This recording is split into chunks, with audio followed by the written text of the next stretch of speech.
Samtastic, back with more Guild Wars, and am I right or am I right that this looks totally awesome here? I'm running the high resolution textures, but I think that is supposed to only affect character models. That looks really, really cool.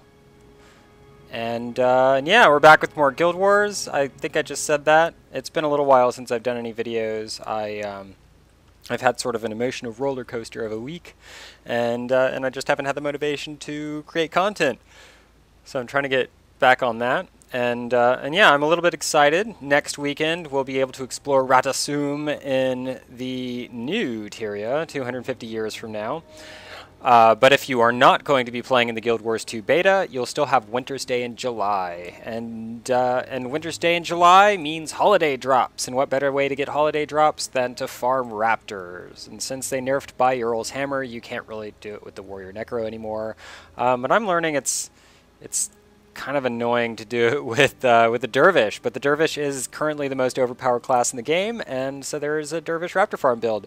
You've got Signet of Mystic Speed, Mirage Cloak, Vow of Strength, Armor of Sanctity, Dust Cloak, Pious Fury, Mark of Pain, and Eremite's Attack. Signet of Mystic Speed allows you to cast both of these skills immediately. So you've got this makes you less squishy, this makes you hurt everything, this makes you less squishy, this makes you less squishy, and well, after you use Pious Fury, it removes that and blinds everything, which effectively makes you less squishy.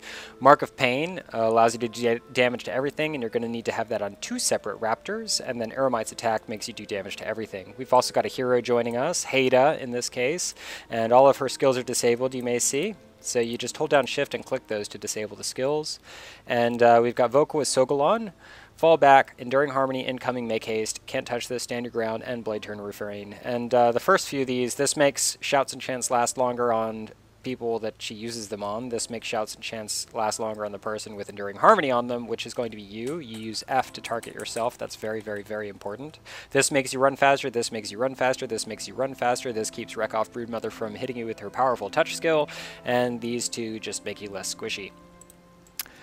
Now, the armor that I'm using, you may notice it's not my standard black obsidian armor, and that's because, wrong thing there, that's because I'm actually using a different set of armor that I like to use with Vow of Strength. It's got a different set of bonuses, and it gives you more armor while you're affected by enchantments, and I think I've already hit the max anyway, so I don't know how much that really matters, but the way that the skills are set up here, I've got Wind Prayers at 7, Earth Prayers at Mysticism, Earth Prayers at 15, and Mysticism at 10. There may be a better way to balance those skills out to optimize the damage. I don't know. I don't really have the compulsion to experiment with it that much. Most of it is really just learning the timing of the build and when to use the skills. And yeah, I'm gonna go ahead and have those posted in the description so you can see both of those builds on there and use those yourself. As you can see, I've had a little bit of success doing this so far. I've had a little bit of difficulty killing Wreck Off Broodmother, and I've been trying to do this video as a single segment, and it's not been working for me. So I'm gonna just give a couple little tips here, and then I'm going to just I'm gonna use a clip of video that's the most effective, or that shows me carrying. Anyway, you're gonna see how it's done. The first thing that you're gonna notice is if you map to Raptor and then you go kill the Broodmother and then you resign, it'll just put you in some random spot, one of the starting locations that you get from map travel. To keep that from happening, what you can do is you can walk out into Riven Earth, and then as soon as that loads, instead of going after the Broodmother, you just turn right back around and go right back through that entrance, and that way when you resign, it'll actually start you out right at the top of the stairs there, right by this entrance to Riven Earth, every single time. So it makes it a whole lot faster if you're doing this run over and over and over again, which is kind of the whole point. One of the advantages of doing this run is that you get a lot of gold drops, and those gold drops, if you don't identify them, the stuff is kind of mostly useless, like the Greater Sage Blades and the Turtle Shell Longbows. Oh, I was at one point in another video I was confused about the normal Sage Blade, but that's the Greater Sage Blade. It looks pretty cool, but they drop all the time. I'm using a scythe that gives you longer enchantments. I don't know exactly how necessary that is, but that's what I'm using. And And it's also very important that you do this in hard mode, otherwise the raptors will break aggro, and you need to have all of the raptors around you that you can get in order to do the most damage to everybody and kill wreck off Broodmother. So we're going to go ahead and try to run through this once, just so I can explain sort of when you use the skills and how it works. Right when you pop in there, immediately click on both of these two, and then you can select your Sky crew member, and after that press F, and then as Haida gets close enough, use Enduring Harmony. And then she'll keep up with you at that point. Basically, once fall back wears off, use incoming, and then as you approach the mouth of the cave, you can actually stop right there if you're anxious about it, and use the remainder of these skills and flag Haida way back. And then we want to do Mark of Pain on the first raptor you see, and just keep them selected. It's very, very, very important that that raptor be in the group that's attacking you once you reach wreck off Broodmother. And so you just sort of want to hook over and aggro as many of these raptors as you possibly can. And then we've got that group, and then we've got wreck off Broodmother, and then we're going to go ahead and, oh, there we go. We're going to select a different target, do Mark of Pain, and then once wreck off is there, bam! There you go. And a couple raptors may be stragglers that come after you, but there we go. Surprisingly, I actually managed to pull that off on my first try. And just to run through, we can resign. And we're going to go ahead and just try to run through that again. I know I got it perfect now. I'm like, yes, great for recording, and now I'm going to screw it up by trying to continue it. But I'm going to focus less on explaining it and just sort of show the route and how it's done. And the timing on getting all of those skills down is really important. There's a very narrow window. For example, you've only got blindness on the enemies for 4 seconds with that skill. You may notice I got those laid down out of order, but it doesn't matter because Signet of Mystic Speed is not activated by flash enchantments, and I didn't die, which is nice and good. So we're going to try that again, and hope for the best. Well, I was right, I screwed that up, and yeah, we're going to make sure we get this right. The timing window is very, very tight. You basically want the wreck off... want wreck off Broodmother attacking you right at about the time that Mark of Pain is wearing off. And so Mark of Pain has a 20-second recharge, and it lasts for 30 seconds. So you have a 10-second window on that timing. You want as many of these little nestlings on you as possible to do the most damage.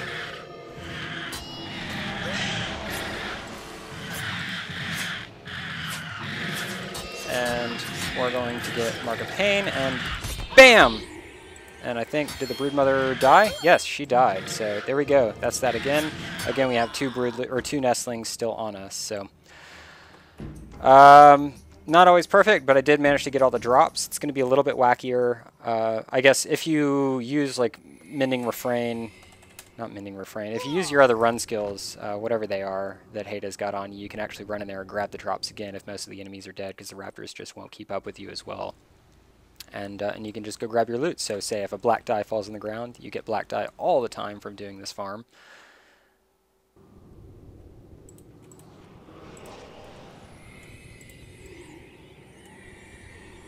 Good day, Buka. Good day, donkey rat. Call me a Buka. And again, make sure you have yourself targeted. That's very, very, very important, or she'll like cast that stuff on the Asura crew member. So I got Mark of Pain, and then you basically just have to get all these enemies over there in time. And we got a nice fancy aggro. You can go ahead and just hook over and grab those guys. And Mark of Pain's about to wear off.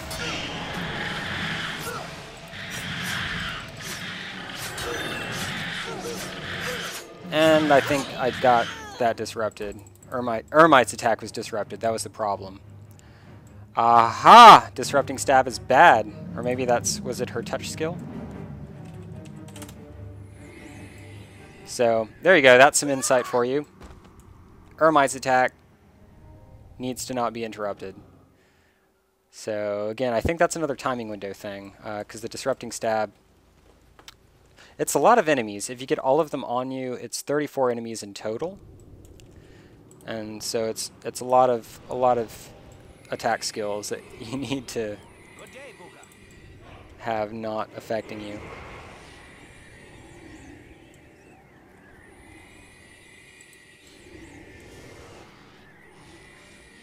And right there is close enough.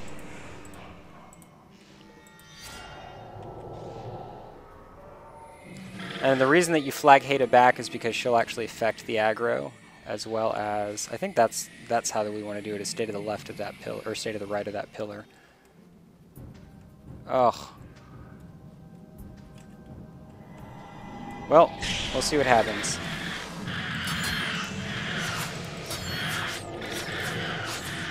Bam! Oh, well, we got another gold. And Rekoff is a jerk, and I hate her.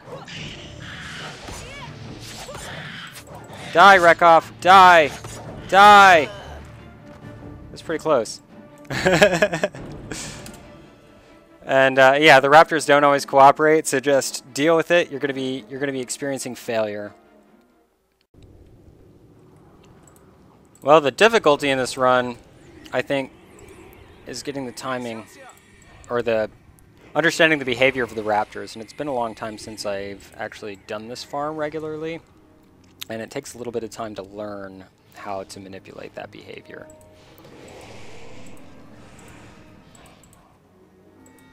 And also,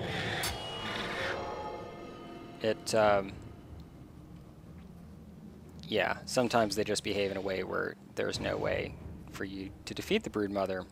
Like the Broodmother's too far away, the skill wears off. Like that little jerk breaks aggro. So you just do the best you can. And then no drops, and Rekoff doesn't die. Curse you, Rekoff, Broodmother!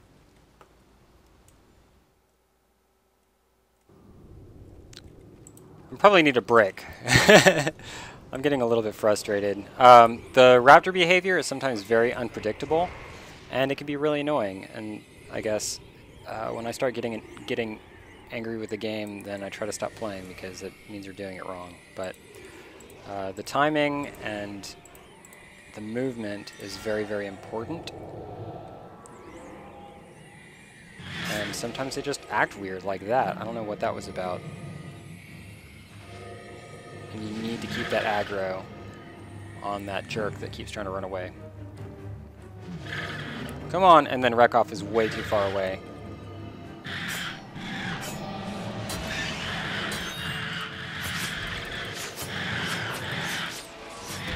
Bam! Well, I got a brown die and a gold scythe. And then, oh, run away! No, get away from me! Well, as you can see though, the Raptor behavior can be really confounding. During the holiday drops though, you don't actually need to kill the Broodmother. I think you can get away with aggroing everybody except the Broodmother. So I can show you how to do that if you're getting too annoyed with the Broodmother not dying when you run up to attack. But if you kill the Broodmother, you can get Claws of the Broodmother, which are actually difficult to give away. And you can also get Elite Assassin Tomes, which, yeah, they're worth something. And I've also gotten a lot of black dies from doing this farm.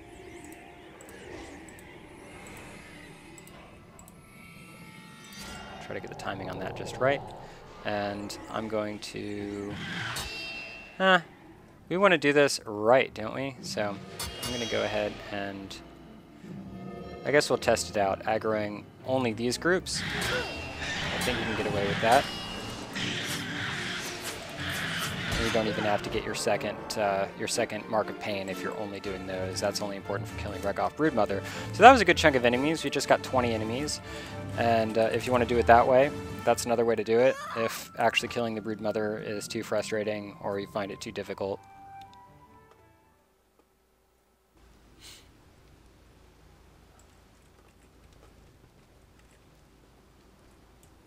But I think the more you do it, the more you find your comfortable route and the way that you choose to go. As you try to lure all of the Raptors. But having more Raptors following you is good. The more that are on you, the more damage you do to the Rekoff Broodmother, essentially.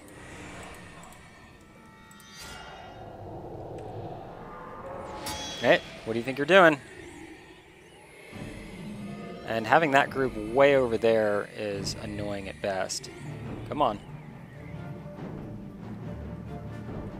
And it's always, I think you always need to stay to the left side of this rock in order for this to function correctly.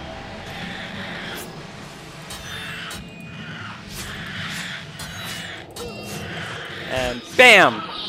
Turtle shell longbow. So there we go. I think I'm starting to get the timing on that. I seem to always miss a few of these raptors, but it's no big deal. Essentially, that's with a lot of video editing. I think that effectively showcases how to do that raptor farm, and it's not the easiest thing in the world. But once you get into the rhythm of doing that farm, then you're going to find that you make a lot of money very quickly. And to give you an idea of what I mean by that, those gold drops, I don't remember if I mentioned that. The gold drops are actually worth about 5k for every 7. So since I got one right there, we're going to say we got that.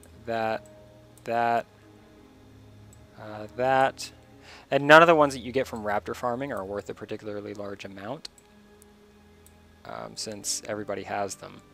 And I don't know what that's doing over there. So once you throw all your dye in your dye collection, I actually have no black dye because I used my last one to dye my oppressor scythe, which I'm not currently using. I dyed it black. So we get all those dyes on there, and then you can stash your tomes wherever you like to keep your tomes. And yeah, there's my black oppressor scythe. Aw, yeah. And then the claws of the broodmother, you can actually identify that to make it worth a little bit more. It's normally worth, I think, 35 gold, and one use of your superior identification kit, I believe, is 5 gold. So if it improves the cost by more than 5 gold, it's worth it. Scroll of Adventure's Insight is worth nothing. Solemn Spear, whoa, Saurian Bones, those add up, so pick those up. Lesser Glyphic Maul, Piranha Hammer, and Savage Dagger's Briarwood Scythe, Sage Blade. Oh, we can compare those now that I've got you here. That's the one. Greater Sage Blade looks like that, and then where's that Sage Blade? See? Slightly larger, and that's kind of the difference between those. So if you saw that other video and you're like, you idiot, that was because you had Splinter Weapon on you, and I'm like, I know, I'm an idiot. That's what that was all about. So identify the half moon, identify the spear, and that's a lot of gold drops that we got. I actually got those all in a relatively short period of time, and it helps because you can get longbows that way if you need a longbow for pulling. Longbows are great for pulling. My longbow happens to be a stormbow, which is really cool looking, and yeah, every 7. Basically, when you find a gold, you can check on like Argos, or I like to just check the wiki and see how difficult it is to get that gold item. Because even sometimes from the Zaishin chest or a dungeon chest, it's not a particularly valuable gold.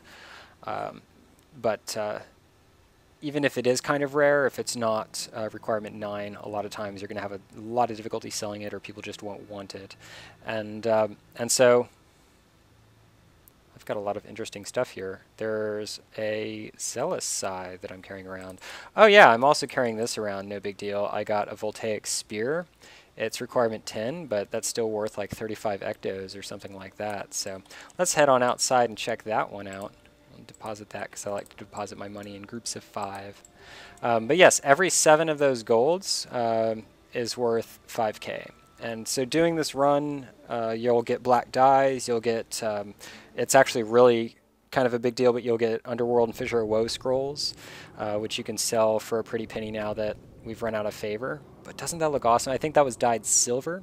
Again, I didn't dye it black because I ran out of black dye.